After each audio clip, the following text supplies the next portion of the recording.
Hello and welcome to this video on how to examine differential item functioning in jamovi.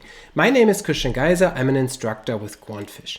In this video I want to show you how you can run free no-code diff analyses for a Rasch model using jamovi. So first of all, what is differential item functioning or diff? Diff indicates that item parameters are not the same across known groups in an IRT model such as the Rasch model. And this can be problematic because it means that scores that are derived from a Rasch scale or other IRT scale may then not be comparable across groups. In other words, diff indicates that there's not measurement equivalence or measurement invariance across those groups. This could, for example, occur when you compare different countries and you apply the same items in different countries, however, translated into different languages. And so then perhaps there's an issue with the translation or there's a cross-cultural difference that leads to differential item functioning. And so this we can test using jamovi with just a few mouse clicks. The equivalent concept to differential item functioning in factor analysis for continuous variables and also for ordinal variables is measurement invariance testing or measurement equivalence testing using multi-group confirmatory factor analysis. Now let's get started and let's check out the jamovi option for differential item functioning. You can find that option in the SNO RMM module. If you don't see that module in your jamovi, then you can find it under modules. So you can go to modules on the right hand side and then to the jamovi library, and there you will find that module. You can add it to your point and click menu here. Okay, one thing that I forgot to do is open a data file. So before we can run the differential item functioning analysis, we need to open a data file, and you do that in jamovi by clicking on this icon here, and then you can either browse your computer by clicking on open, or you can open a recent file like this text file that I have already used previously. Jamovi is great in letting you open files in a variety of formats, including text files, Excel files, SPSS files, and others. So let's open this file, and you can see now that we have several variables in here. The first one is a gender variable that is coded as 0 and 1 for males and females, and then we have PIS items and SCR items. Those are all items that belong to a spatial ability test. And so what I'm going to do now is I'm going to test for differential item functioning of the Rasch model across gender groups. So let's click on SNO RMM, and you can see here's the standard Rasch model for a single group. And then when you go down, you find differential item functioning. And then when you click on that, you can select your items from your variable list. So I have 8 items here, 4 PIS and 4 SCR. I'm going to move them over into this variables field, and then I use sex as my grouping variable for the differential item functioning analysis. Now you can see nothing happens until you go to a dichotomous model, and there you can select a bunch of indicators of differential item functioning. The first thing is we want to take a look at the item difficulty or item location parameters in the Rasch model by group. And so we can get that in a table by clicking on item measure. Now you can see on the right hand side, a table has been generated with the overall item location parameters here under overall. So those are item difficulties when males and females are combined into one group. And then there are the standard errors in the next column.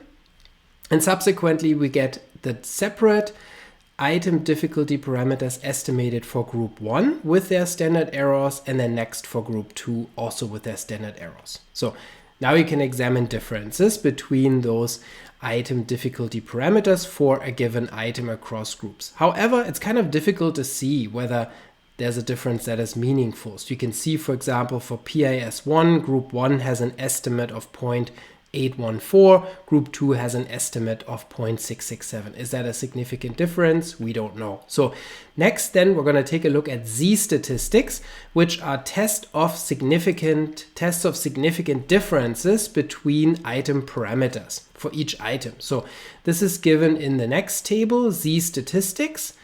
And you can see the test statistic is given in the first column. In the second column, we have the corresponding p-value. And here, none of the p-values is significant at the 0.05 level. All of them are greater than 0.05. Therefore, the null hypothesis of equal item parameters does not have to be rejected for any of the items here. This would indicate no differential item functioning across gender groups, meaning those items work the same way across males and females. Now, of course, maybe my sample size is too small to find a significant difference. That's a power issue for this test of significance. So it could be that if I had a larger sample, then I would get significant p-values here. So therefore, it's also a good idea to examine graphical displays that show us a little bit more how different those item parameters are in a way that we can more easily see the differences. So let's go through these plots here and let's see what graphical methods Jamovi offers for examining diff. The first one is a plot of the z-statistic. So this is just merely a graphical display of what we already find in this table here. However, it's kind of nice because it makes it easy to see which items might violate diff or might show differential item functioning. If you have many items, then it's easier to see. So let's take a look at that plot as well.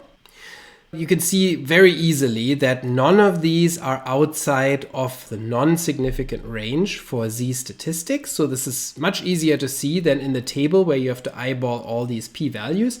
Here in the graph, you can see that all of the dots are within the boundaries for significant differences. So these red dashed lines here indicate the boundaries for statistical significance, meaning when a z-statistic exceeds a value of about 2 or goes below -2, that would be a significant result, and none of these shows a z-statistic that is as large as 2 or smaller than -2. So this is a nice plot that summarizes this table here nicely.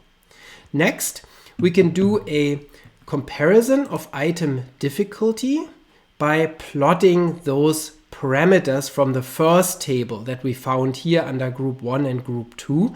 And so when those are plotted in a line plot, that also makes it easier to see if there are any larger differences. Here you can see they all pretty much fall onto the same dots here, or those lines almost perfectly overlap. So another sign that there's not diff going on here. And then another useful plot is a scatter plot of the item difference, where the item parameters in group 1 on the x-axis are plotted against the item parameter estimates in group 2 on the y-axis. So this is like a scatter plot, and ideally if they were the exact same in both groups, then they would all fall onto this purple line here, the identity line in the middle. And you can see our black dots are the item location or difficulty parameters, and those all are very close to that identity line, indicating no diff. Also, you get 95% confidence bands here as indicated by those dotted lines, which can additionally help you guide the decision. If an item is outside of that band, then this might indicate diff. And then finally, we also can look at a bar plot of item difference. Here you can see items easier to endorse for group 1 on the left hand side, and then easier to endorse for group 2 on the right hand side. And you can see those are all minimal differences here in terms of a logit difference. So again, this would indicate that there's no diff in this particular case. Now you can also do this for a partial credit model. So when you have ordinal data with more than 2 categories, then this can also be used here in this option, which is nice. And this is all for the Rasch model. So this assumes that there's only one item parameter, only the item difficulty parameter. So it's a 1-parameter logistic model. Now, this is when you do this with known groups, or this option can be used when you want to examine diff with known groups such as gender in this example here. What if you wanted to find out whether there's any diff between unknown subgroups, right? So there could be latent classes, there could be subgroups that you may not have defined in your data that differ in terms of the item parameters. For example, perhaps because individuals use different solution strategies in a test, but you don't know beforehand what group they belong to in terms of the solution strategy. So then what you can do to examine diff in more detail is you can fit a mixed Rasch model. A mixed Rasch model is a hybrid model between the Rasch model and latent class analysis. And so in a mixed Rasch model, we can find subgroups that differ maximally in their item parameters. So you could think of this as being the hardest test to pass for diff, because the mixed Rasch model will just look really hard to find the subgroups in your data where the item parameters may not be equal. So it puts the Rasch model to a really hard test in terms of diff. And this can also be done in jamovi under the SNOW RMM package. When you go down to Rasch mixture model, that's a mixed Rasch model as developed by Rost in 1990. And so when you click on that, then we can fit the mixed Rasch model to the data. So I'm going to pick the same items. And the default is that you will get a 2-class solution, so 2 subgroups that differ maximally in their item parameters. You could also extract more than 2 groups. You could do a 3-class model, potentially a 4-class model, depending on what the fit indices look like. So here you can see that under model fit information, a 1-class model, which is the standard conventional Rasch model, produces a BIC value of 2625. Whereas the 2-class mixed Rasch model has a lower BIC of 2616. So that would indicate that a 2-class model with different item parameters in those 2 classes fits the data better than the standard Rasch model where the item parameters are the same in the entire sample. So that's an indication of diff here. Now, the difference is the groups here are known. So let's take a look at what these groups look like. And you can see from the item mean table, which gives the proportions or solution probabilities in each class, that class 1 is a class where individuals had a really easy time with the first 4 items. The item solution probabilities here are above 0.8 and actually 3 of them are above 0.9, so really high.